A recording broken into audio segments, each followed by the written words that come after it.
Azo notebook YouTube channel में आपका स्वागत है। नमस्कार। आज हम भारतीय संविधान की एक बहुत ही दिलचस्प यात्रा पर निकलेंगे।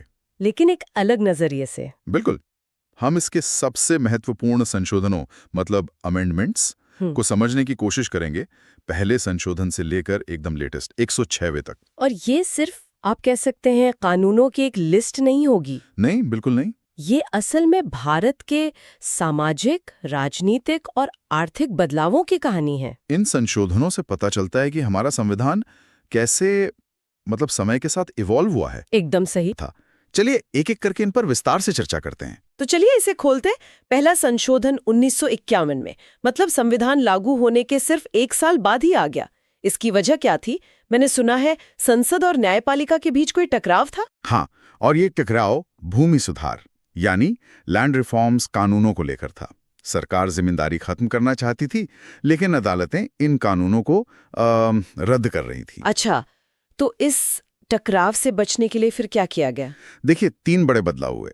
पहला और सबसे अहम, संविधान में 9वीं अनुसूची यानी 9th शेड्यूल जोड़ी गई। 9th शेड्यूल, ये तो आज भी बहुत सुनने में आता है। जी, इसमें डाले गए कानूनों को अदालतों में चुनौती नहीं दी जा सकती थी। एक मिनट, मतलब उन्हें न्यायिक समीक्षा, जुडिशियल रिव्यू से एक तरह की इम्यूनिटी मिल गई। बिल्कुल। जमींदारी उन्मूलन जैसे कानूनों को बचाने के लिए ये एक तरह का सुरक्षा कवच था। और दूसरा बदलाव?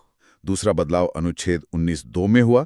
भाषण और अभिव्यक्ति की आजादी पर लोक व्यवस्था यानी पब्लिक ऑर्डर और विदेशी संबंधों के आधार पर कुछ और सीमाएं लगाई गई। और साथ ही सामाजिक और शैक्षिक रूप से पिछड़े वर्गों के लिए विशेष प्रावधान बनाने का अधिकार भी सरकार को मिला। ठीक है। अब अगला पड़ाव है 1952 का दूसरा संशोधन। ये शायद लोकतंत्र के विस्तार से जुड़ा है। हाँ, हुआ ये कि 1951 की जनगणना सेंसस के बाद पता चला कि एक सांसद के लिए जो 7.5 लाख लोगों का प्रतिनिधित्व करने की ऊपरी सीमा थी, वो अव्यावहारिक हो गई थी। मतलब कई निर्वाचन क्षेत्रों की आबादी इससे कहीं ज्यादा हो गई थी। सही पकड़े। तो इस संशोधन के जरिए ये ऊपरी सीमा हटा दी गई। अच्छा, तो इससे ये रास्ता साफ हो गया कि लोकसभा सीटों का आवंटन आबादी के अनुपात में किया जा सकता है। जी बिल्कुल। अब बात करते हैं 1954 के तीसरे संशोधन की, जो मुझे लगता है आम आदमी की जरूरत की चीजों से जुड़ा था। खाद्य सुरक्षा का मुद्दा था शायद। सही कहा। उस समय देश में जरूरी चीजों की कमी न हो, इसके लिए केंद्र को ज्यादा शक्तियों की जरूरत महसूस हुई। इस संशोधन ने संसद को खाद्य पदार्थ, पशु चारा और कच्चे कपास जैसी जरूरी चीजों के उत्पादन और वितरण पर नियंत्रण करने की शक्ति दी।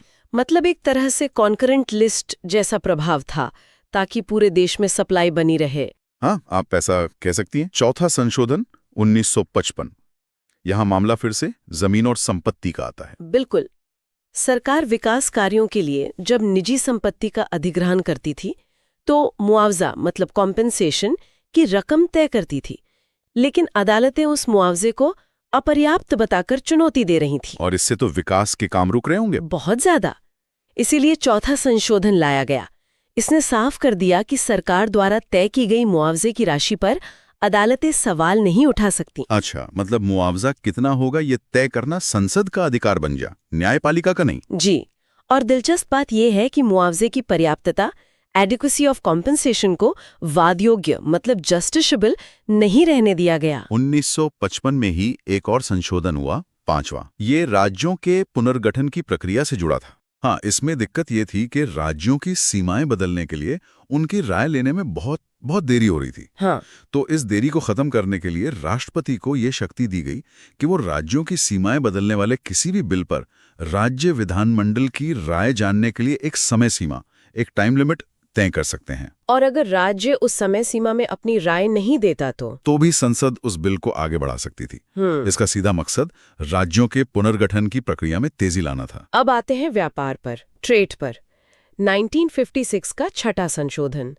उस समय ये उलझन थी कि जब एक राज्य से दूसरे राज्य में सामान बिकता है, इंटरस्टेट ट्रेड, तो उस पर टैक्स कौन लगाएगा? बिल्कुल। इसी उलझन को सुलझाने के लिए ये संशोधन हुआ। इसने अंतर्राज्यीय व्यापार पर कर लगाने का विषय केंद्रीय सूची यानी यूनियन लिस्ट में डाल दिया। इसके लिए कोई नया प्रावधान जोड़ा गया था? हाँ, केंद्रीय सूची में एक नई एंट्री 92A जोड़ी गई।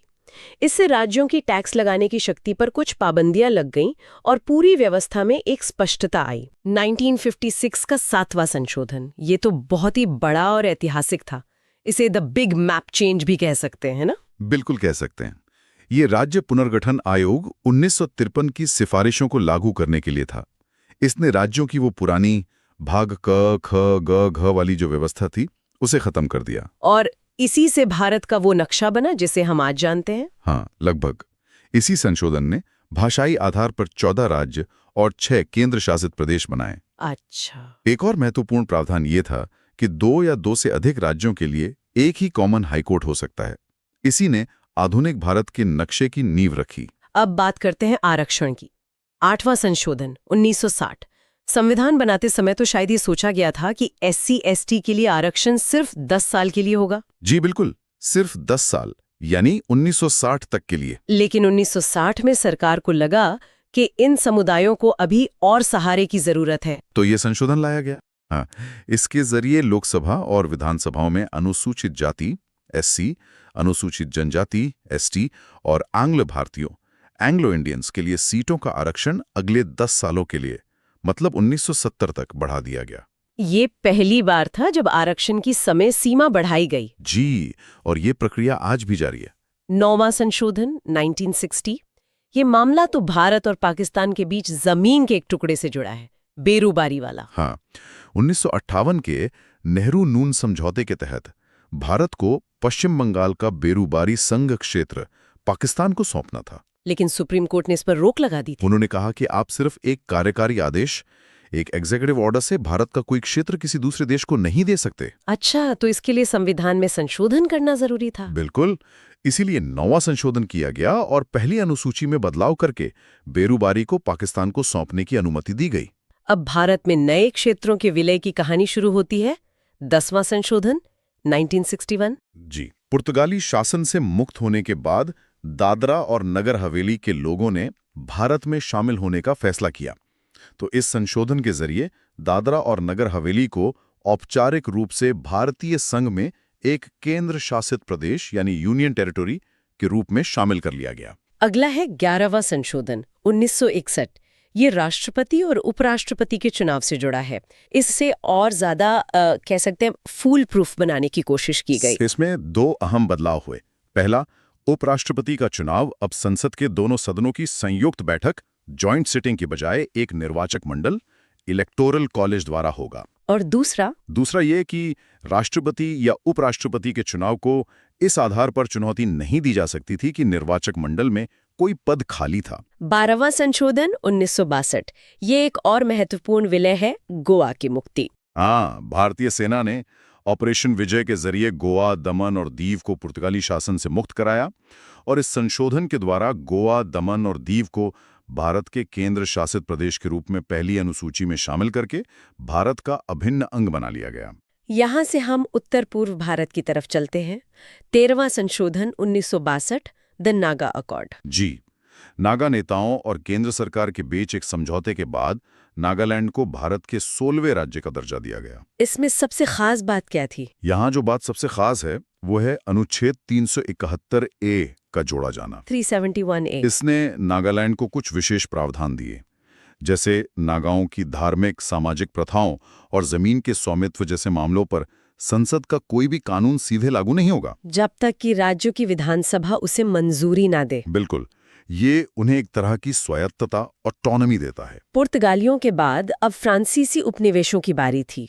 14वां संशोधन 1962, पुदुचेरी, कराईकल, माहे और यलम का भारत में विलय। हाँ, इस संशोधन ने पुदुचेरी को भारतीय संघ में शामिल किया।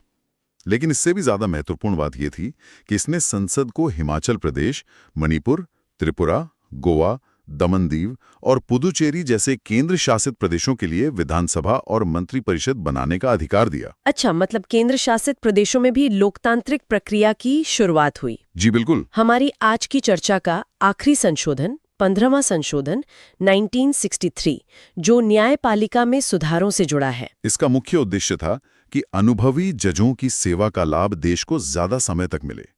इसलिए हाईकोर्ट के जजों की रिटायरमेंट की उम्र 60 से बढ़ाकर 62 साल कर दी गई। और इसमें एक और दिलचस्प बात थी, रिट जारी करने की शक्ति को लेकर। हाँ, हाई कोर्ट को अपने अधिकार क्षेत्र से बाहर भी रिट यानी वृट जारी करने की शक्ति दी गई, अगर मामले की वजह कॉज ऑफ एक्शन उसके क्षेत्र में पैदा हुई हो। तो 16वां संविधान संशोधन 1963। जी, इसका जो मेन फोकस था वो था देश की संप्रभुता और अखंडता, मतलब सॉवरेनिटी एंड इंटेग्रिटी। और इसका कॉन्टेक्स्ट क्या था, मतलब इसकी जरूरत क्यों पड़ी उस वक्त? देखिए, साल था 1963। हाँ।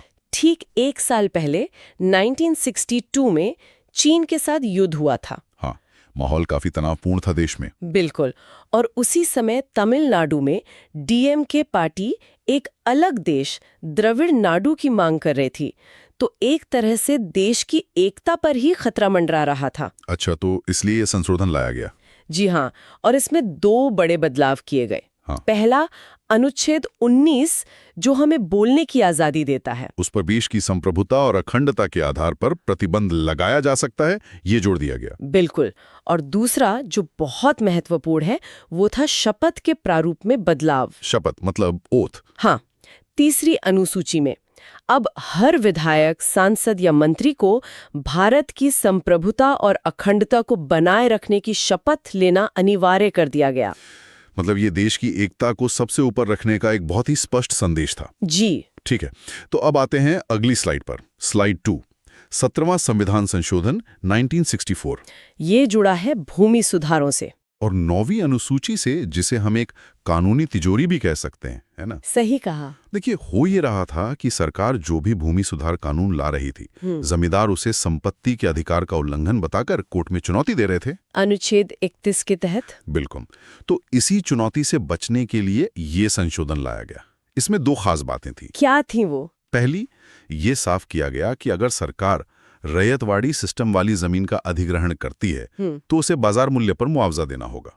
ठीक है। और दूसरा, जो सबसे अहम था, अलग अलग राज्यों के 44 भूमि सुधार कानूनों को उठाकर सीधे 9वीं अनुसूची में डाल दिया गया, ताकि उन्हें अदालत में चुनौती ही न दी जा सके। एग्जैक्टली। चलिए आगे बढ़ते हैं। स्लाइड 3, 18वां संविधान संशोधन 1966। ये राज्यों के पुनर्गठन से जुड़ा है, खासकर पंजाब और हरियाणा। हाँ, उस समय भाषाई आधार पर पंजाब से हरियाणा को अलग करना था और चंडीगढ़ को एक यूनियन टेरिटरी बनाना था। लेकिन इसमें एक टेक्निकल प्रॉब्लम आ रही थी। कैसी प्रॉब्लम? अनुच्छेद 3 जो संसद को नए राज्य बनाने की शक्ति देता है, उसमें एक स्पष्टीकरण की जरूरत थी। अच्छा।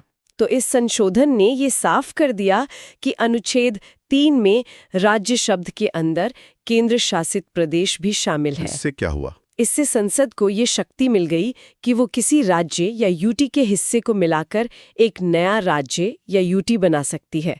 मतलब पंजाब और हरियाणा के गठन का रास्ता साफ हो गया। समझ गया। अब स्लाइड 4, 19वां संविधान संशोधन 1966। ये चुनाव प्रक्रिया से जुड़ा है, एक बहुत जरूरी सुधार। पहले चुनावी विवादों को सुलझाने के लिए इलेक्शन ट्रिब्यूनल होते थे, है ना? जी, लेकिन उनकी प्रक्रिया बहुत ज्यादा धीमी थी। मामले सालों तक चलते रहते थे। मतलब जीता हुआ नेता अपना कार्यकाल पूरा कर लेता था और केस चलता ही रहता था। बिल्कुल। इसी देरी को खत्म करने के लिए 19वां संशोधन लाया गया। इसने क्या किया? इसने चुनाव न्यायाधिकरणों को ही समाप्त कर दिया। तो फिर मामले कहाँ जाते? संसद या विधानसभा अधिनियमों से जुड़ी याचिकाओं की सुनवाई का अधिकार सीधा हाई कोर्ट को दे दिया गया। अच्छा, तो ये चुनावी सुधार की दिशा में एक बहुत बड़ा कदम था। जी हाँ। स्लाइड 5, 20वां संविधान संशोधन 1966। ये एक बहुत ही यूनिक स्थिति को संभालने के लिए था, एक संकट को सुलझाने के लिए। क्या हुआ था? हुआ ये कि सुप्रीम कोर्ट ने उत्तर प्रदेश में कुछ जिला जजों की नियुक्ति को अवैध घोषित कर दिया। अरे, किसी तकनीकी खामी की वजह से। अरे, तो फिर उनके दिए गए फैसलों का क्या हुआ? यही तो संकट था।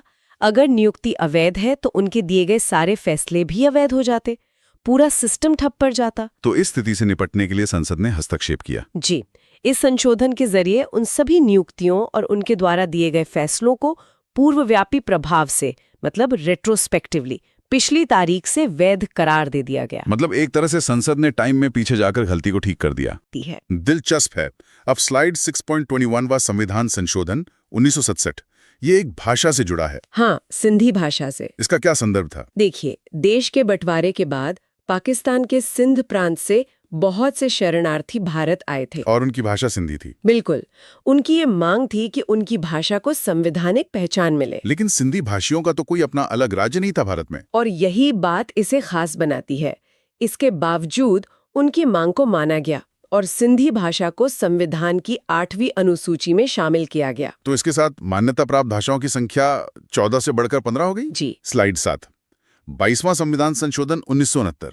अब हम उत्तर पूर्व भारत की ओर चल रहे हैं। हाँ, असम के आदिवासी क्षेत्रों में स्वायत्ता मतलब ऑटोनॉमी की मांग जोर पकड़ रही थी। लेकिन सरकार सीधे राज्य का बंटवारा नहीं करना चाहती थी। सही कहा। इसलिए एक बीच का रास्ता निकाला गया। क्या था वो रास्ता? ये एक अनूठा प्रयोग था, राज्य के भीतर राज्य का कॉन्सेप्ट। राज्य के भीतर राज्य, ये कैसे काम करता है? इस संशोधन ने संसद को ये शक्ति दी कि वो असम के भीतर ही एक नया स्वायत्त राज्य या ऑटोनमस स्टेट बना सकती है। और इसी के आधार पर मेघालय का गठन हुआ। बिल्कुल, जिसकी अपनी विधानसभा और मंत्री परिषद थी, लेकिन वो था असम राज्य के अंदर ही। बहुत ही अनोखा समाधान था ये। अब स्लाइड 8, 23वां संविधान संशोधन 1969, ये आरक्षण से संबंधित है। जी। संविधान निर्माताओं ने लोकसभा और विधानसभाओं में SC, ST और एंग्लो इंडियन समुदाय के लिए आरक्षण सिर्फ 10 साल के लिए रखा था, जिसे 1960 में 10 साल के लिए बढ़ाया गया था। हाँ, और अब 1970 में वो समय सीमा फिर खत्म हो रही थी। तो इस संशोधन के जरिए उसे और बढ़ा दिया गया। जी, आरक्षण को अगले 10 सालों के लिए यानी 1980 तक के लिए और बढ़ा दिया गया। ये दिखाता है कि सामाजिक न्याय के लक्ष्य को प्राप्त करने के लिए इसे जारी रखना जरूरी समझा गया। बिल्कुल। और अब स्लाइड 9, 24वां संविधान संशोधन 1971। मुझे लगता है यहाँ से कहानी बहुत दिलचस्प हो जाती है। हाँ, बहुत ज्यादा। ये संशोधन संसद की सर्वोच्चता स्थापित करने के लिए था। इसका बैकग्राउंड गोलकनाथ केस था, है ना? जी। 1967 के गोलकनाथ केस में सुप्रीम कोर्ट ने एक बहुत बड़ा फैसला दिया था। क्या था वो? कोर्ट ने कहा कि संसद मौलिक अधिकारों में संशोधन नहीं कर सकती, फंडामेंटल राइट्स को टच नहीं कर सकती। ये तो सरकार के लिए एक बहुत बड़ा झटका था। बिल्कुल। तो सरकार ने इस फैसले को पलटने के लिए ही 24वां संशोधन किया। इसने क्या बदला? इसने अनुच्छेद 13 और 668 में बदलाव करके ये साफ कर दिया कि संसद को मौलिक अधिकारों सहित संविधान के किसी भी हिस्से में संशोधन करने की पूरी शक्ति है। और एक और चीज थी इसमें, राष्ट्रपति से जुड़ी हुई। हाँ, ये भी अनिवार्य मतलब कंपल्सरी बना दिया गया कि संविधान संशोधन बिल थे। मतलब ये संसद और न्यायपालिका के बीच एक बड़े टकराव की शुरुआत थी। बिल्कुल। और ये टकराव अगले संशोधन में और गहरा हो गया। स्लाइड 10, 25वां संविधान संशोधन 1971। ये टकराव था संपत्ति के अधिकार और समाजवादी नीतियों के बीच। सरकार बैंकों के राष्ट्रीयकरण जैसे फैसलों पर कोर्ट के आदेशों से खुश नहीं थी, खासकर मुआवजे को लेकर। जी। इसलिए 2 बड़े बदलाव हुए। पहला, संपत्ति अधिग्रहण के लिए मुआवजा यानी कंपनसेशन शब्द को हटाकर रकम यानी अमाउंट कर दिया गया। एक मिनट, मुआवजा और रकम में क्या फर्क है? बहुत बड़ा फर्क है। मुआवजा का मतलब था कि कोर्ट तय कर सकता है कि सही कीमत क्या है। रकम शब्द ने ये शक्ति कोर्ट से छीनकर सरकार को दे दी। अच्छा, मतलब अब सरकार तय करेगी कि कितनी रकम देनी है। हाँ, और दूसरा, एक नया अनुच्छेद 31C जोड़ा गया। वो क्या कहता था? वो ये कहता था कि अब कोई कानून समाजवादी नीतियों को लागू करने के लिए बनाया गया है तो उसे मौलिक अधिकारों के उल्लंघन के आधार पर कोर्ट में चुनौती नहीं दी जा सकती। वाह, मतलब संसद ने एक तरह से मौलिक अधिकारों पर नीति निर्देशक तत्वों को वरीयता दे दी। कुछ मामलों में, हाँ। स्लाइड 12, 26वां संविधान संशोधन 1971। ये राजघरानों से जुड़ा है। जी, प्रिवी पर्स की समाप्ति। आजादी के समय रियासतों के राजाओं को भारत में विलय के लिए सरकार ने एक सालाना पेंशन देने का वादा किया था, जिसे प्रिवी पर्स कहते थे। सरकार को अब ये एक अनुचित विशेषाधिकार लगता था। तो इस संशोधन ने क्या किया? इसने एक झटके में राजाओं को मिलने वाले प्रिवी पर्स और उनके सभी विशेषाधिकारों को समाप्त कर दिया। मतलब सभी नागरिक एक समान। बिल्कुल। ये समानता के सिद्धांत की दिशा में एक बहुत बड़ा कदम माना गया। स्लाइड 12, 27वां संविधान संशोधन 1971। हम एक बार फिर उत्तर पूर्व की ओर चलते हैं। जी, इस क्षेत्र में नए केंद्र शासित प्रदेश बन रहे थे, जैसे मिजोरम और अरुणाचल प्रदेश, और उनके प्रशासन के लिए कुछ विशेष प्रावधानों की जरूरत थी। हाँ, तो ये संशोधन उन्हीं जरूरतों को पूरा करने के लिए था। इसने मिजोरम और अरुणाचल प्रदेश के प्रशासकों को कुछ विशेष शक्तियां दी। और मणिपुर के लिए भी कुछ था इसमें। हाँ, मणिपुर के पहाड़ी क्षेत्रों के लिए एक हिल एरिया कमेटी बनाने का भी प्रावधान किया गया। ठीक है।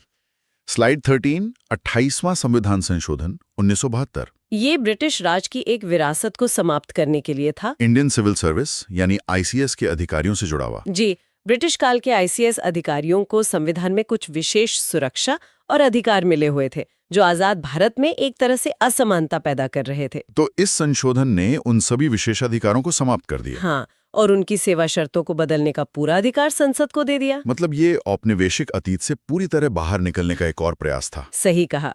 स्लाइड 14, 29वां संविधान संशोधन 1972। ये फिर से भूमि सुधार और 9वीं अनुसूची से जुड़ा है। लेकिन इस बार केरल के संदर्भ में। जी, केरल सरकार ने कुछ महत्वपूर्ण भूमि सुधार कानून बनाए थे और उन्हें भी अदालती चुनौतियों से बचाना था। तो उन्हें भी नवी अनुसूची की कानूनी तिजोरी में डाल दिया गया। हाँ, केरल भूमि सुधार अधिनियम 1969 और 1971, इन दोनों को नवी अनुसूची में डाल दिया गया, ताकि भूमिहीन किसानों को जमीन का अधिकार दिलाने का रास्ता साफ हो सके। बिल्कुल। और अब आज की हमारी आखिरी स्लाइड, स्लाइड 15, 30वां संविधान संशोधन 1972। ये न्याय तक पहुंच से जुड़ा है। कैसे? पहले सुप्रीम कोर्ट में दीवानी मतलब सिविल मामलों में अपील तभी की जा सकती थी जब मामले का मूल्य 20,000 रुपए या उससे ज्यादा हो। ये तो गरीबों के खिलाफ था। एक आम आदमी का मामला तो शायद ही इतनी कीमत का होता होगा। यही तो समस्या थी। तो इस संशोधन ने न्याय को और सुलभ बनाया। इसने 20,000 रुपए की इस सीमा को समाप्त कर दिया। तो अब अपील का आधार क्या बना? अब अपील का आधार पैसा नहीं, बल्कि ये है कि क्या मामले में कानून का कोई महत्वपूर्ण प्रश्न मतलब सब्सटैंशियल क्वेश्चन ऑफ लॉ शामिल है। इसने तो आम आदमी के लिए भी सुप्रीम कोर्ट का दरवाजा खोल दिया। बिल्कुल। तो 31वां संशोधन, इसका लेना देना तो लोकसभा की सीटों से था, है ना? हाँ, देखिए हुआ ये कि 1971 की जनगणना ने बताया कि भारत की आबादी काफी बढ़ गई है। अब लोकतंत्र का सीधा सा मतलब है कि हर नागरिक का सही प्रतिनिधित्व हो। तो ज्यादा आबादी मतलब ज्यादा सीटें। बिल्कुल। तो बढ़ती आबादी को संसद में सही आवाज देने के लिए लोकसभा की सीटें 525 से बढ़ाकर 545 कर दी गई। ये आंकड़ा याद रखना जरूरी है, 525 से 545। जी, और इसी में एक और छोटा सा बदलाव हुआ। केंद्र शासित प्रदेशों यानी यूनियन टेरिटरीज का प्रतिनिधित्व 25 से घटाकर 20 कर दिया गया।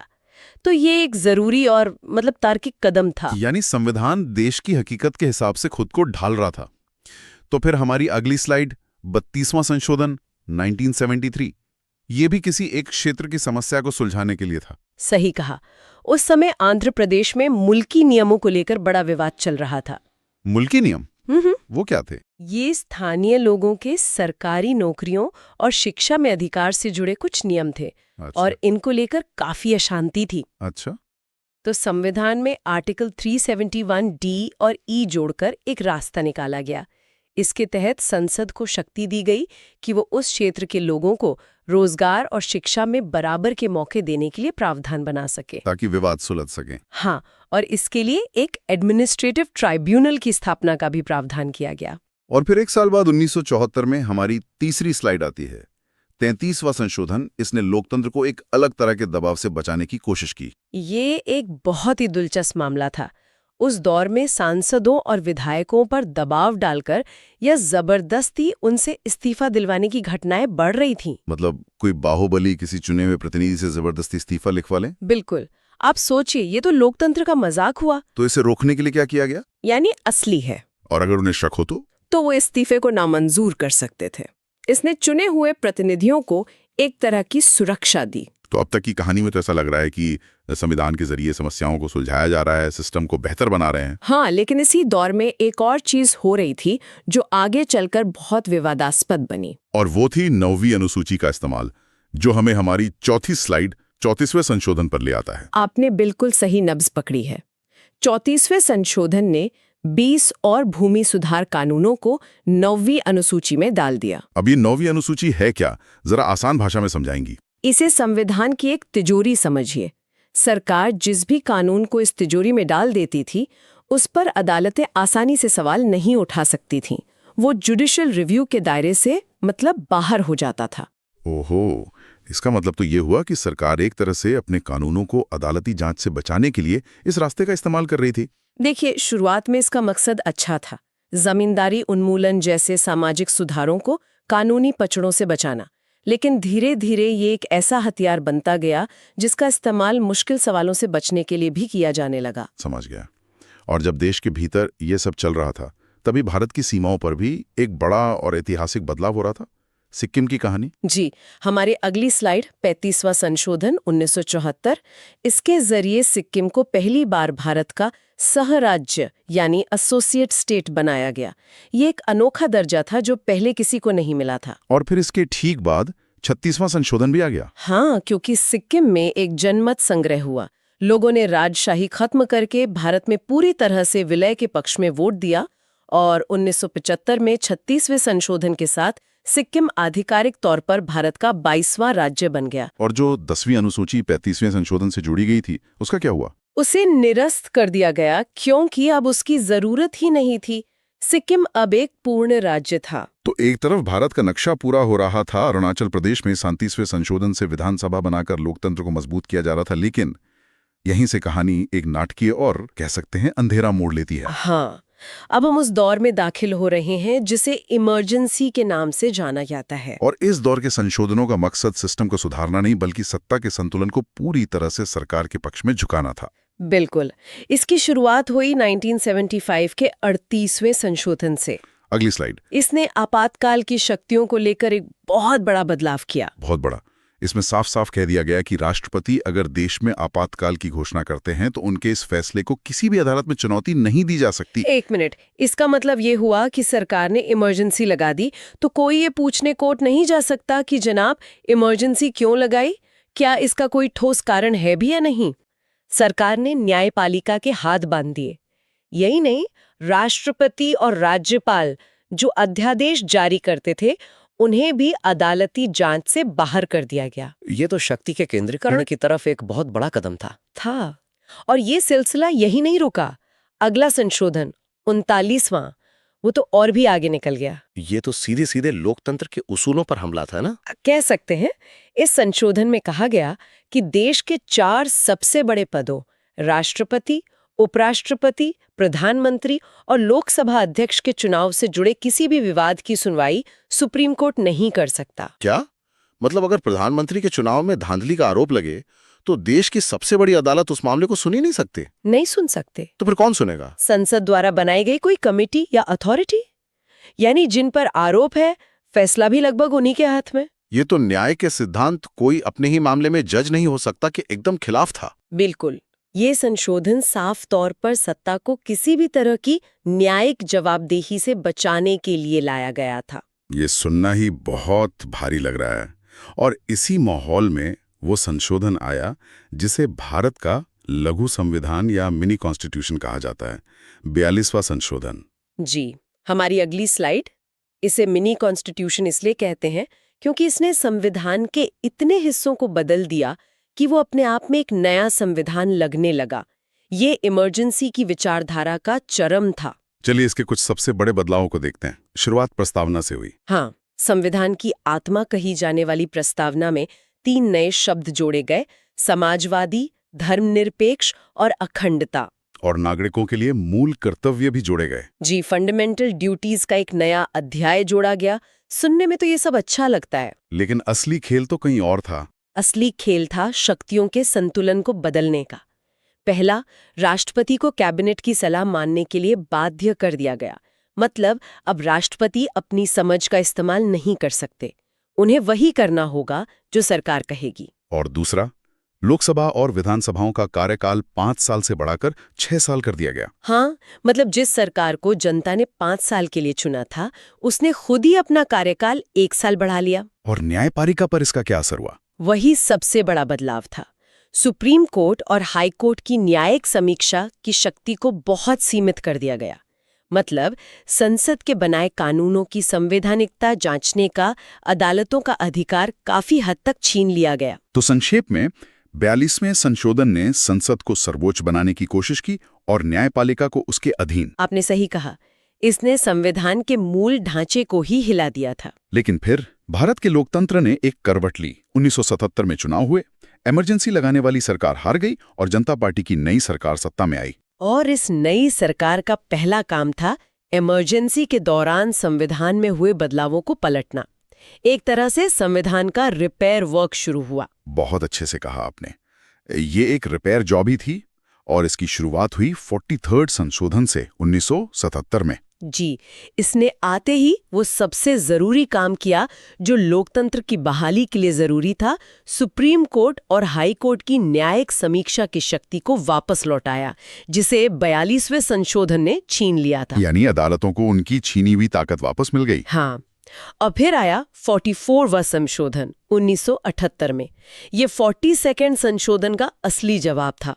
इसने एक एक करके उन प्रावधानों को पलटा जो लोकतंत्र के लिए खतरा बन गए थे। और इसका सबसे चर्चित बदलाव था संपत्ति का अधिकार को लेकर। जी, पहले संपत्ति का अधिकार एक मौलिक अधिकार था।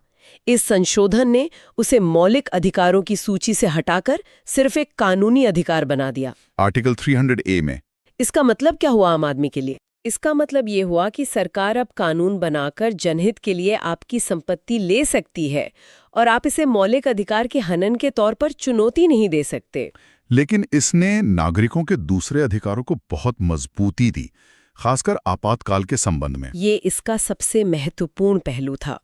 पहला, राष्ट्रीय आपातकाल की घोषणा का जो आधार आंतरिक अशांति यानी इंटरनल डिस्टर्बेंस था, उसे बदल दिया गया। क्योंकि ये शब्द बहुत अस्पष्ट था। हाँ, और इसका दुरुपयोग हुआ था।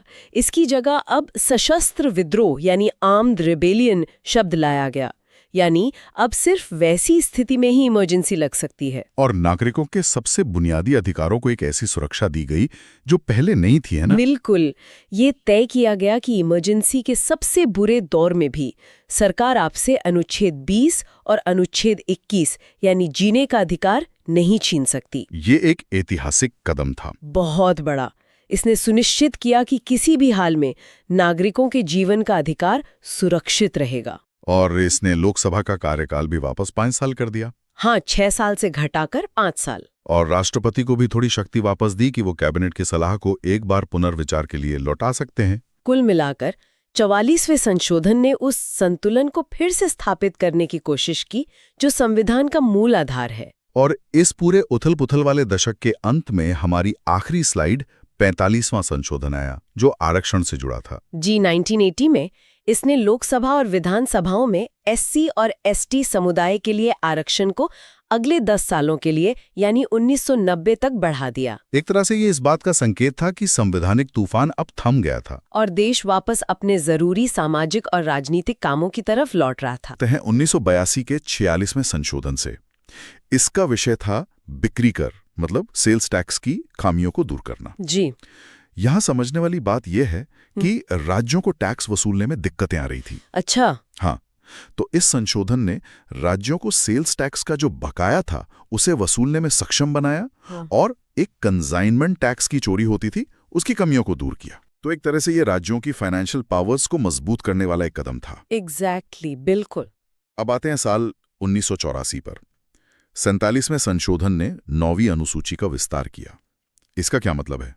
देखिए, 9वीं अनुसूची को एक तरह की संवैधानिक तिजोरी या कॉन्स्टिट्यूशनल वॉल्ट कह सकते हैं। तिजोरी? हाँ, मतलब इसमें डाले गए कानूनों को जुडिशियल रिव्यू से सुरक्षा मिल जाती है।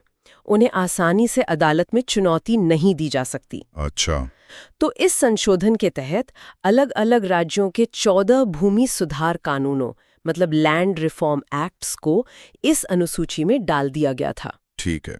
अब 1984 में ही पंजाब को लेकर 48वां संशोधन हुआ, जिसने वहां राष्ट्रपति शासन को 1 साल से आगे बढ़ाने की अनुमति थी।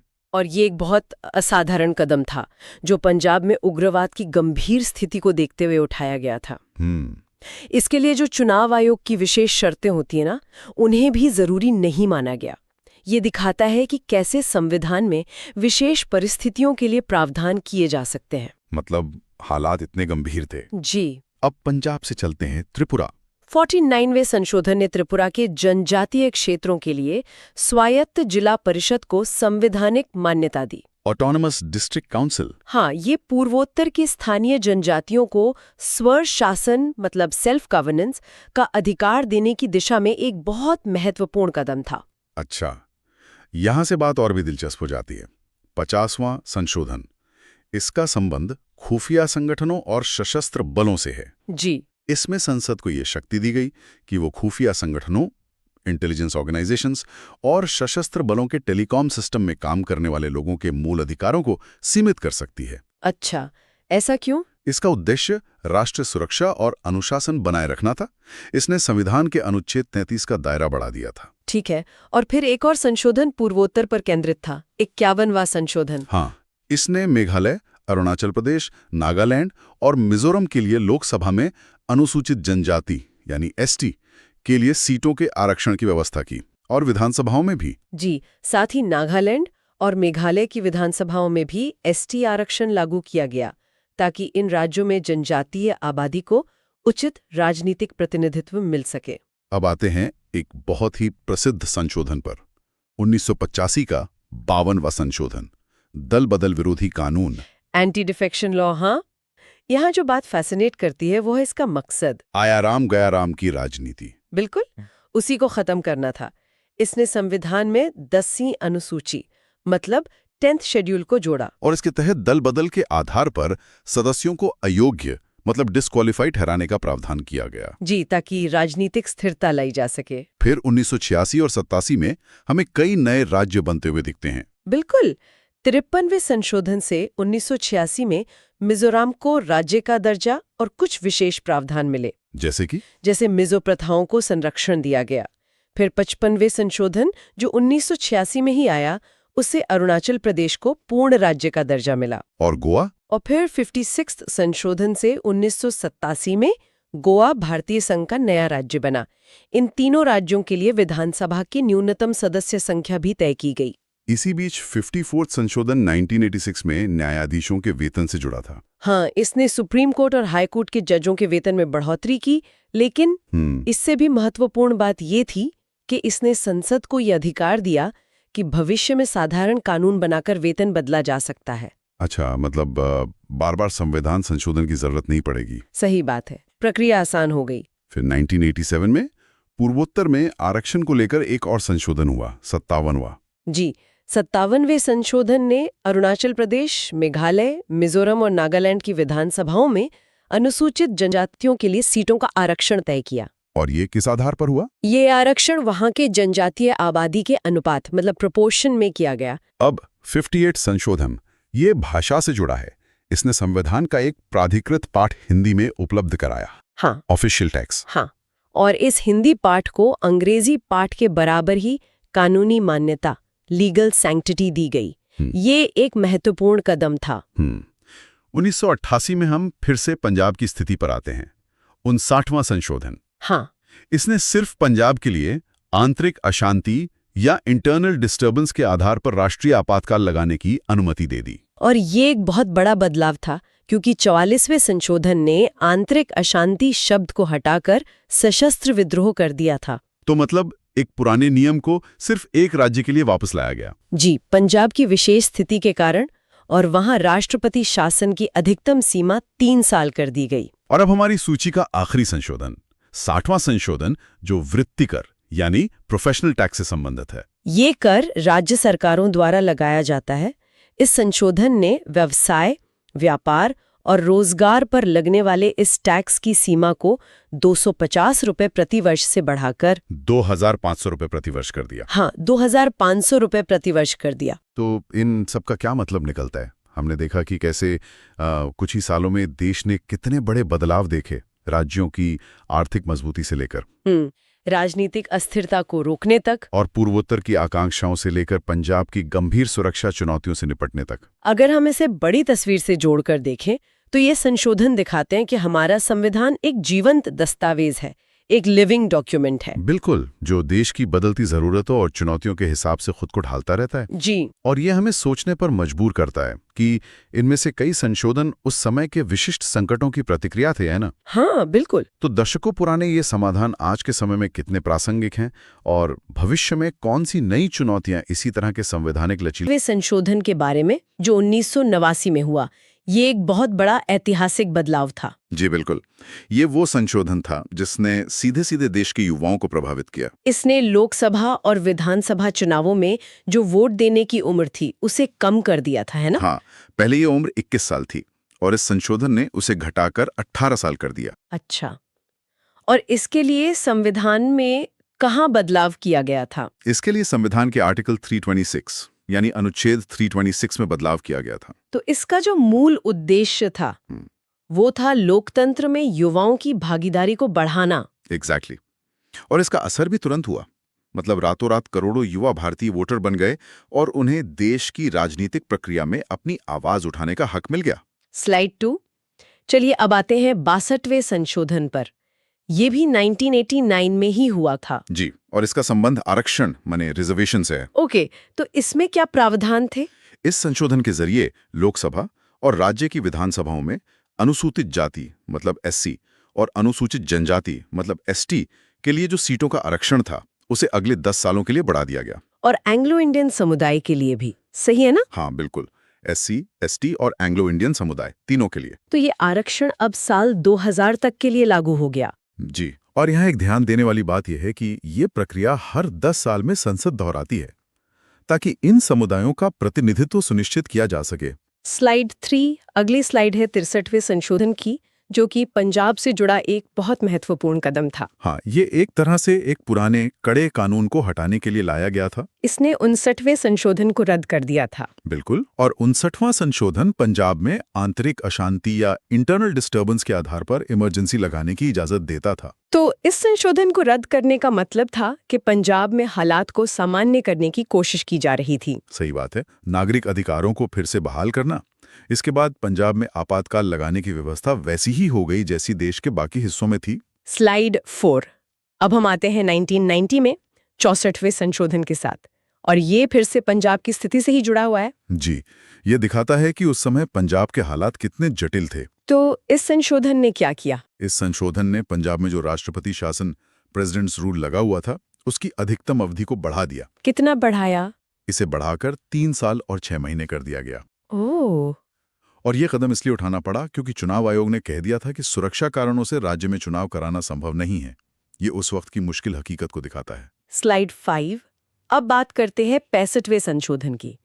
ये एक बड़ा संस्थागत बदलाव लेकर आया। जी, इंस्टीट्यूशनल चेंज। इसने अनुसूचित जातियों और जनजातियों के लिए जो विशेष अधिकारी यानी स्पेशल ऑफिसर का पद था उसे खत्म कर दिया। हाँ, पहले सिर्फ एक ही अधिकारी होता था। ये वन मैन सिस्टम था। तो इसकी जगह पर क्या व्यवस्था की गई? इसकी जगह एक बहुसदस्यीय राष्ट्रीय अनुसूचित जाति और जनजाति आयोग मतलब नेशनल कमीशन फॉर एससीज एंड एसटीज की स्थापना की गई। अच्छा, तो एक अधिकारी की जगह पूरा एक कमीशन? बिल्कुल। इसके लिए अनुच्छेद 338 में संशोधन किया गया।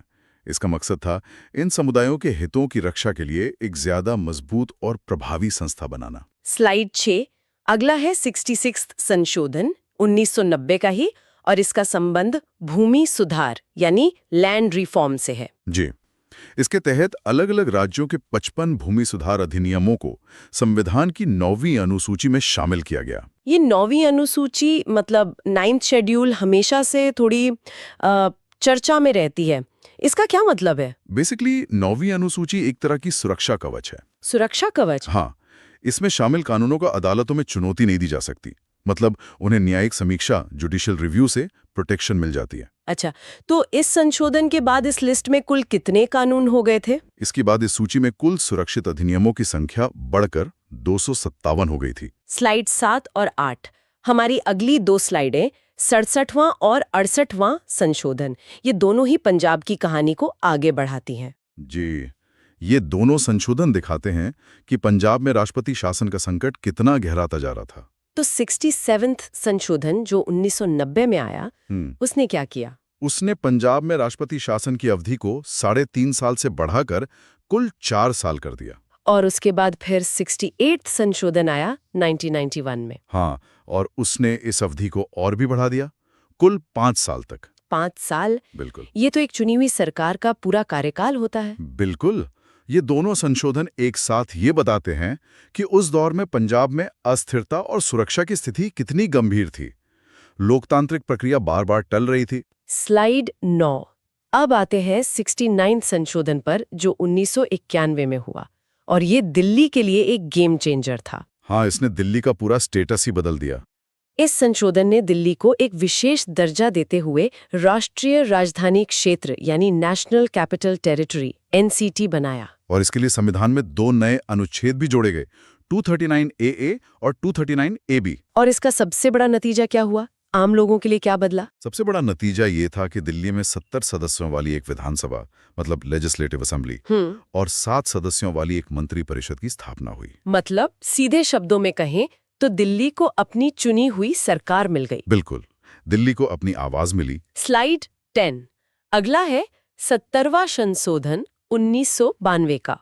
ये राष्ट्रपति चुनाव की प्रक्रिया से जुड़ा है। जी, इसने राष्ट्रपति के निर्वाचक मंडल, जिसे इलेक्टोरल कॉलेज कहते हैं, उसका विस्तार किया। तो इसमें नया क्या जोड़ा गया? जो बात इसे खास बनाती है वो ये है कि दिल्ली और पुडुचेरी की विधानसभाओं के जो निर्वाचित सदस्य थे, उन्हें भी राष्ट्रपति चुनाव में वोट देने का अधिकार मिल गया। अच्छा, तो अब यूनियन टेरिटरीज के MLAs भी वोट कर सकते थे? हाँ, दिल्ली और पुडुचेरी के इस कदम ने भारत के संघीय ढांचे, फेडरल स्ट्रक्चर को और मजबूत किया। स्लाइड 11 अब बात करते हैं भाषाओं की।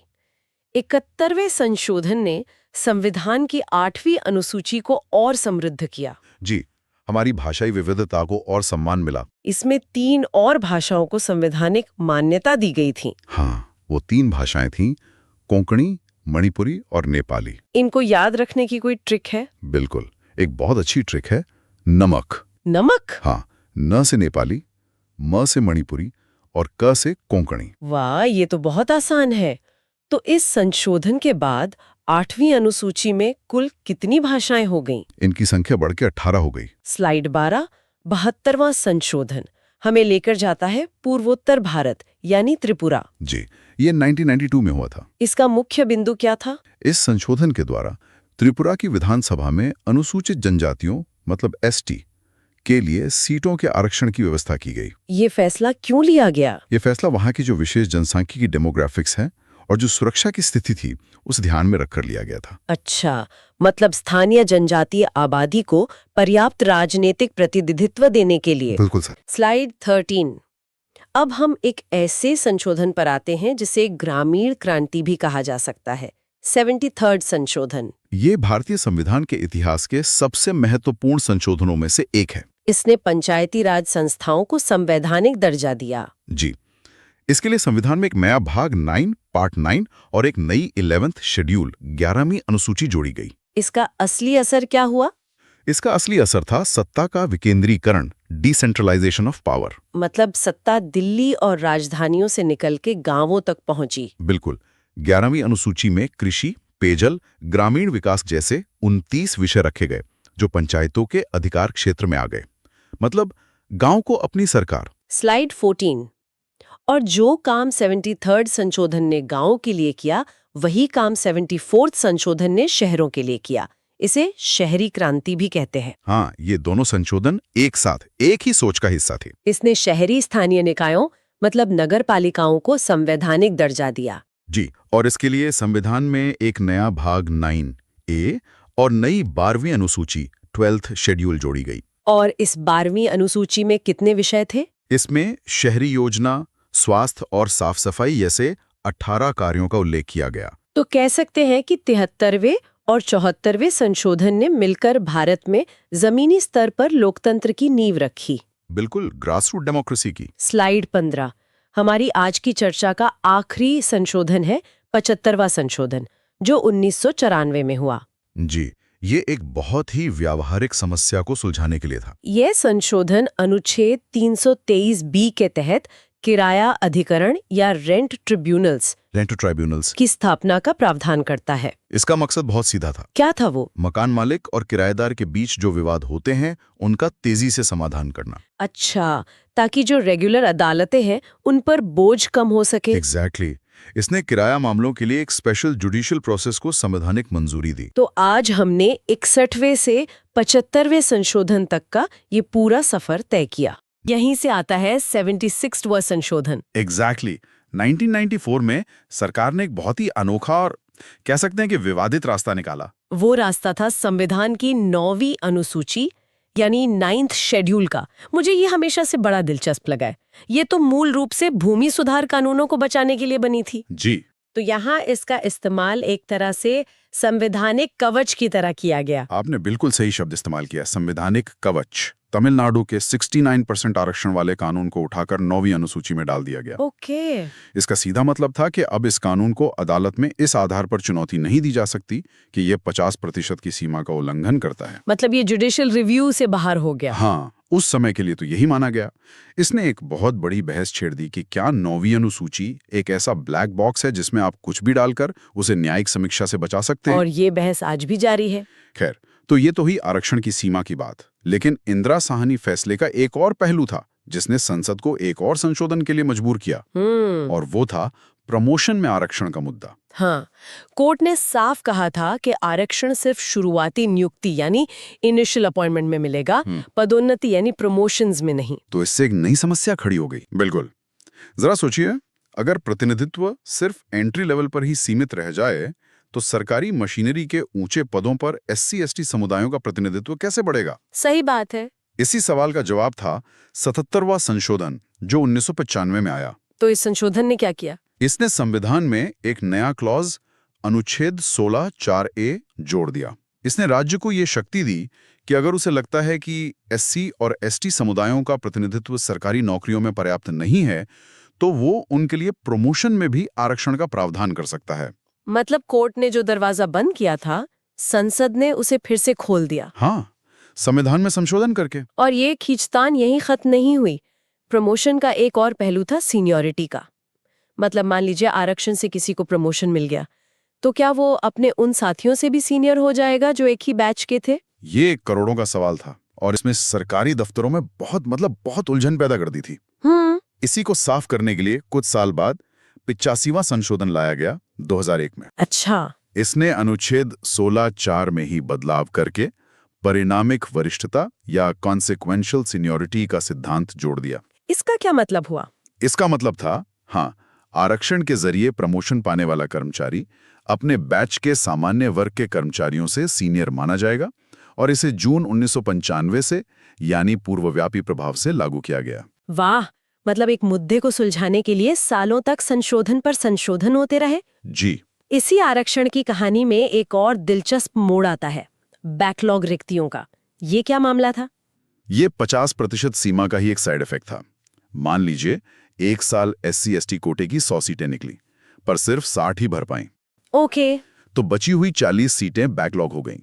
अब अगले साल जब नई भर्तियां होंगी, तो अगर आप उन 40 पुरानी सीटों को इस साल की आरक्षित सीटों के साथ जोड़कर भरेंगे, तो हो सकता है कि कुल आरक्षण 50% से ज्यादा हो जाए। और कोर्ट के हिसाब से ये भी गलत था। एग्जैक्टली।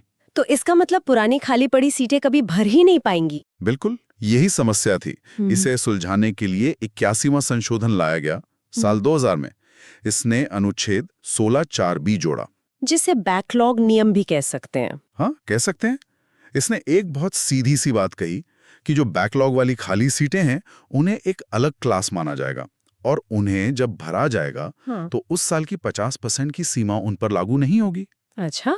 आप इसे ऐसे समझ सकते हैं कि बैकलॉग सीटों के लिए एक अलग स्पेशल बस बना दी गई, जिस पर 50% वाली सवारी की लिमिट लागू नहीं होती। ये एनालॉजी शानदार है।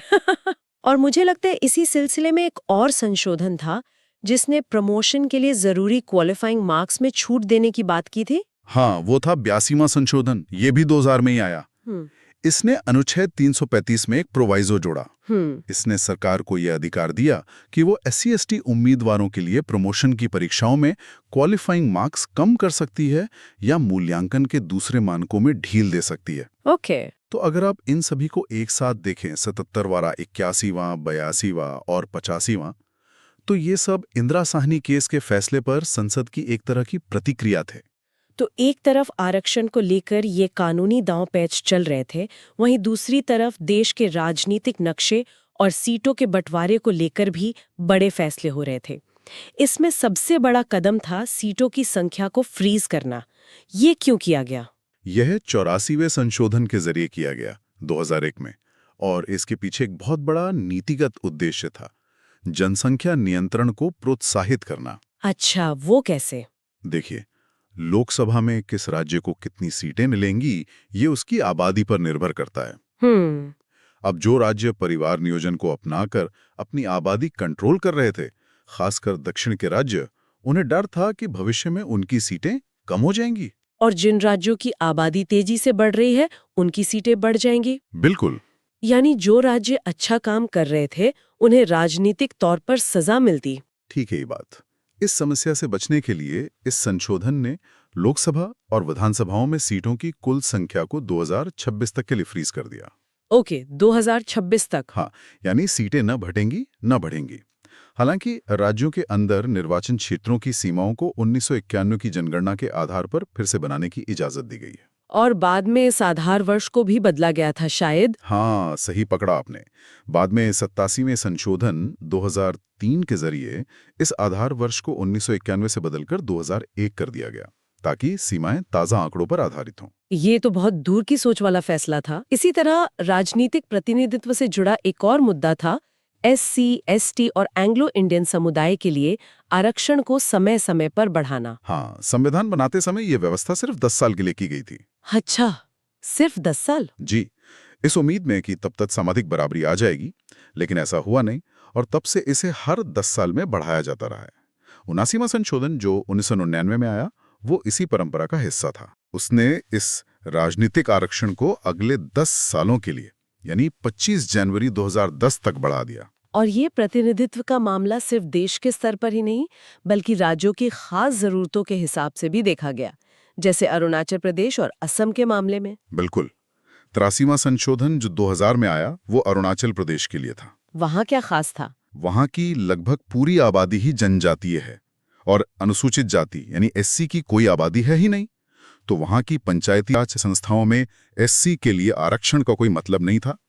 इस संशोधन ने बस इसी यथार्थ को संवैधानिक मान्यता दी। और असम का मामला वो बोडोलैंड से जुड़ा था, राइट? हाँ, 90वां संशोधन 2003 का ये बोडोलैंड शांति समझौते का एक नतीजा था, जब नया बोडोलैंड टेरिटोरियल एरियाज डिस्ट्रिक्ट यानी BTAD बना।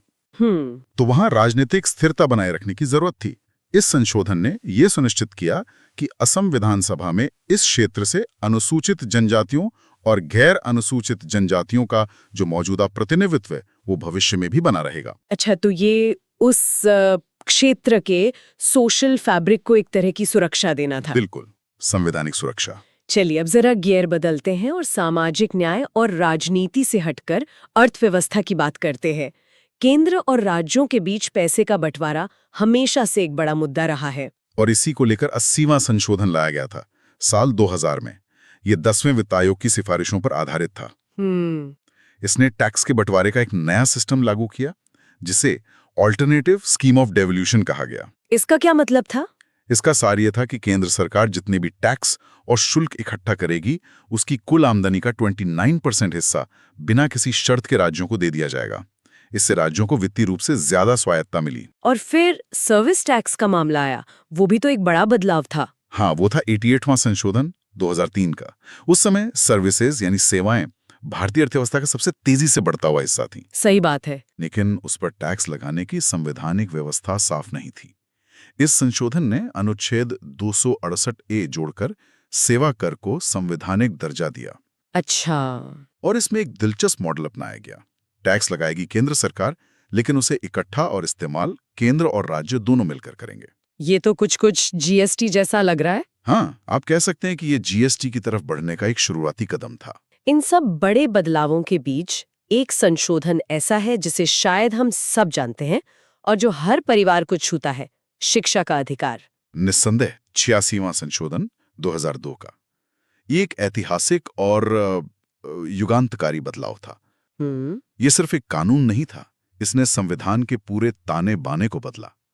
इसने 3 स्तरों पर काम किया। 3 स्तरों पर? हाँ, पहला, इसने अनुच्छेद 21A जोड़कर 6 से 14 साल के बच्चों के लिए मुफ्त और अनिवार्य शिक्षा को एक मौलिक अधिकार, एक फंडामेंटल राइट बना दिया। ये अधिकार था, सरकार का कोई एहसान नहीं। बिल्कुल। दूसरा, इसने नीति निर्देशक तत्वों में भी बदलाव किया।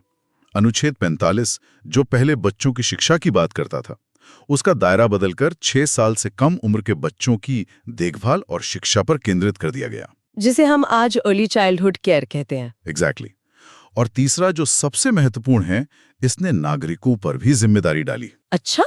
अनुच्छेद 51A में एक नया मौलिक कर्तव्य जोड़ा गया जो हर माता-पिता या अभिभावक पर यह जिम्मेदारी डालता है कि वे अपने बच्चों को शिक्षा के अवसर प्रदान करें। मतलब ये सिर्फ सरकार का नहीं बल्कि समाज का भी कर्तव्य है। सही बात, ये सच में एक संपूर्ण बदलाव था। अच्छा, एक और प्रशासनिक सुधार हुआ था जहां एक बड़े राष्ट्रीय आयोग को 2 हिस्सों में बांट दिया गया था। आप राष्ट्रीय अनुसूचित जाति और जनजाति आयोग की बात कर रही हैं। 89वें संशोधन 2003 से पहले इन दोनों समुदायों के लिए एक ही आयोग था। एक ही आयोग? जी, लेकिन ये महसूस किया गया कि दोनों समुदायों के मुद्दे, उनकी भौगोलिक और सामाजिक परिस्थितियां बहुत अलग-अलग हैं और एक ही आयोग दोनों के साथ न्याय नहीं कर पा रहा था। तो इसका हल क्या निकाला गया? हल था विभाजन। इस संशोधन ने अनुच्छेद 338 के तहत राष्ट्रीय अनुसूचित जाति आयोग NSCSC को बनाए रखा और एक नया अनुच्छेद 338A बनाकर राष्ट्रीय अनुसूचित जनजाति आयोग यानी NCST का गठन किया, ताकि दोनों आयोग अपने अपने समुदायों पर ज्यादा फोकस के साथ काम कर सकें। बिल्कुल। तो 91वें संशोधन की जो 2003 में आया, हाँ। इसका मेन फोकस था मंत्री परिषद, मतलब काउंसिल ऑफ मिनिस्टर्स का आकार तय करना। हाँ, और एक बहुत ही बड़ा कदम था। इस संशोधन ने ये तय कर दिया कि केंद्र हो या राज्य, मंत्रियों की संख्या लोकसभा या विधानसभा के कुल सदस्यों के 15% से ज्यादा नहीं हो सकती। अच्छा। और छोटे राज्यों के लिए, जहां सीटें कम हैं, वहां कम से कम 12 मंत्रियों की एक लिमिट भी रखी गई। और इसी में दल बदल कानून यानी एंटी डिफेक्शन लॉ को लेके भी एक बहुत बड़ा बदलाव था, है ना? बिल्कुल। पहले एक क्लॉज था कि अगर किसी पार्टी के 1/3 सदस्य टूटकर अलग होते हैं तो उन पर दल बदल कानून लागू नहीं होगा। हाँ। इस संशोधन ने उसे खत्म कर दिया। इसका मतलब आया राम गया राम वाली जो राजनीति थी उस पर रोक लगाने की कोशिश की गई। एग्जैक्टली। और यह भी तय किया गया कि अगर कोई सदस्य दल बदल के कारण अयोग्य घोषित होता है तो वो मंत्री भी नहीं बन सकता। ओके, तो ये तो हुआ राजनीतिक स्थिरता की बात। अब उसी साल 2003 में 92वां संशोधन भी आया। ये भाषाओं से जुड़ा था। जी, संविधान की जो 8वीं अनुसूची है, जिसमें हमारी आधिकारिक भाषाएं हैं, उसमें 4 नई भाषाएं जोड़ी गईं। और मुझे लगता है स्टूडेंट्स को इसे याद करने की एक बड़ी मजेदार ट्रिक पता है, BDMS। हाँ, बिल्कुल। बोडो, डोगरी, मैथिली और संथाली। तो इस बदलाव के बाद 8वीं अनुसूची में कुल भाषाएं 18 से बढ़कर 22 हो गईं। और ये सिर्फ एक नंबर नहीं है, ये भारत की जो भाषाई विविधता है उसे एक संवैधानिक मान्यता देने की दिशा में बहुत इंपॉर्टेंट स्टेप था। सही बात है। अब आगे बढ़ते हैं 2005 में 93वें संशोधन पर। इसने शिक्षा में आरक्षण के दायरे को और बढ़ा दिया। हाँ, ये एक ऐतिहासिक संशोधन था। इसके जरिए OBC, SC और ST के लिए सिर्फ सरकारी ही नहीं बल्कि प्राइवेट शिक्षण संस्थानों में भी दाखिले में आरक्षण का प्रावधान किया गया। प्राइवेट इंस्टीट्यूशंस में भी? जी, प्राइवेट इंस्टीट्यूशंस में भी। लेकिन इसमें शायद अपवाद भी था। हाँ, और वो बहुत जरूरी पॉइंट है। ये कानून अल्पसंख्यक शिक्षण संस्थानों, मतलब जो माइनॉरिटी इंस्टीट्यूशंस हैं, उन पर लागू नहीं होता है। अच्छा, ये पॉइंट अक्सर प्रतियोगी परीक्षाओं में पूछा भी जाता है। बिल्कुल। इसके बाद कुछ और भी संशोधन हुए जो शायद उतने बड़े नहीं थे लेकिन महत्वपूर्ण थे, जैसे 94वां संशोधन। सही। इसमें बिहार को जनजातीय कल्याण मंत्री रखने की जिम्मेदारी से मुक्त कर दिया गया। क्यों? क्योंकि जब झारखंड बना तो ज्यादातर जनजातीय आबादी वहां चली गई, तो ये जिम्मेदारी झारखंड, छत्तीसगढ़ और मध्य प्रदेश जैसे राज्यों को दी गई। समझ गई। और फिर 95वें संशोधन ने लोकसभा और विधानसभाओं में SC/ST सीटों के आरक्षण को 2020 तक बढ़ा दिया। हाँ, और 96वें संशोधन ने 8वीं अनुसूची में ओरिया भाषा का नाम बदलकर ओडिया कर दिया। ये छोटे छोटे बदलाव दिखाते हैं कि कैसे संविधान समय के साथ खुद को अपडेट करता रहता है। बिल्कुल। अब बात करते हैं एक बड़े बदलाव की, 97वां संशोधन जो 2011 में आया। इसने सहकारी समितियों यानी कोऑपरेटिव सोसाइटीज को एक नई पहचान दी। हाँ, इसने सहकारी समितियों को एक संवैधानिक दर्जा और संरक्षण दिया। यहाँ 3 बड़े बदलाव हुए। पहला, अनुच्छेद 19(1)(c) के तहत समिति बनाना अब एक मौलिक अधिकार, एक फंडामेंटल राइट बन गया। अच्छा। और दूसरा, राज्य के नीति निर्देशक सिद्धांतों में एक नया अनुच्छेद 43B जोड़ा गया, जो कहता है कि राज्य इन समितियों को बढ़ावा देगा। और तीसरा सबसे बड़ा था, संविधान में एक पूरा नया भाग पार्ट 9B जोड़ा गया, जो सिर्फ और सिर्फ सहकारी समितियों से ही संबंधित है। वाह, मतलब उन्हें पूरी तरह से एक संवैधानिक कवच मिल गया। सही कहा। इसके ठीक बाद 2012 में आया 98वां संशोधन। ये एक खास क्षेत्र पर केंद्रित है ना, हैदराबाद कर्नाटक क्षेत्र पर। जी हाँ, अनुच्छेद 371J के माध्यम से कर्नाटक के राज्यपाल को इस क्षेत्र के विकास के लिए कुछ विशेष शक्तियां दी गईं। और इसका मकसद क्या था? मेन मकसद था क्षेत्रीय असंतुलन को दूर करना। इसके तहत एक अलग विकास बोर्ड बनाने और स्थानीय लोगों को सरकारी नौकरियों और शिक्षा में आरक्षण देने का प्रावधान किया गया। अब आते हैं एक बहुत ही अनोखे मामले पर, 99वां संशोधन जो 2014 में हुआ। ये इसलिए अनोखा है क्योंकि इसे सुप्रीम कोर्ट ने ही रद्द कर दिया। हाँ, ये बहुत ही दिलचस्प केस है। इस संशोधन के जरिए जजों की नियुक्ति के लिए जो कोलिजियम सिस्टम था, उसे हटाकर एक राष्ट्रीय न्यायिक नियुक्ति आयोग यानी NJAC बनाने का प्रस्ताव था। सुनने में तो ये सिस्टम ज्यादा पारदर्शी लगता है, फिर सुप्रीम कोर्ट ने इसे असंवैधानिक क्यों घोषित कर दिया? 2015 में सुप्रीम कोर्ट का तर्क था कि ये न्यायपालिका की स्वतंत्रता मतलब इंडिपेंडेंस ऑफ जुडिशरी पर हमला है। अच्छा, और ये संविधान के मूल ढांचे यानी बेसिक स्ट्रक्चर का उल्लंघन करता है। शक्तियों के पृथक्करण का सिद्धांत, सेपरेशन ऑफ पावर्स। बिल्कुल।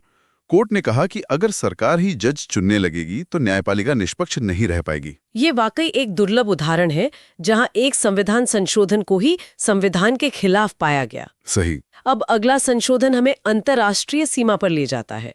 100वां संशोधन 2015, भारत बांग्लादेश भूमि समझौता। ये एक ऐतिहासिक समझौता था जिसके तहत दोनों देशों के बीच कुछ क्षेत्रों, जिन्हें एनक्लेव्स कहते हैं, उनका आदान प्रदान हुआ। इससे असम, पश्चिम बंगाल, मेघालय और त्रिपुरा जैसे राज्य प्रभावित हुए। और सबसे बड़ी बात, वहां जो लोग दशकों से बिना किसी नागरिकता के रह रहे थे, उन्हें अपनी नागरिकता चुनने का अधिकार मिला। तो इसने एक बहुत पुराने सीमा विवाद को सुलझाया। बिल्कुल।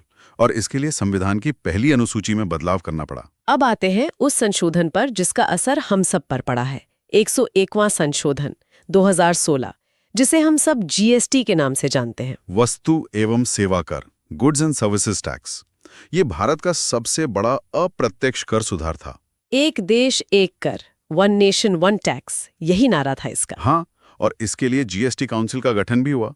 अनुच्छेद 279A के तहत ये एक ऐसा साझा मंच है जहां केंद्र और सभी राज्य मिलकर टैक्स पे फैसले लेते हैं। और राज्यों को जो राजस्व के नुकसान का डर था, उसके लिए भी कुछ किया गया था। हाँ, ये प्रावधान किया गया कि अगर राज्यों को रेवेन्यू का नुकसान होता है तो केंद्र 5 साल तक उसकी भरपाई करेगा। ओके, अब 2018 में 102वें संशोधन ने राष्ट्रीय पिछड़ा वर्ग आयोग NCBC की स्थिति को और मजबूत किया। बिल्कुल। पहले ये सिर्फ एक वैधानिक निकाय था, मतलब एक स्टैट्यूटरी बॉडी, जिसे संसद के कानून से बनाया गया था। सही।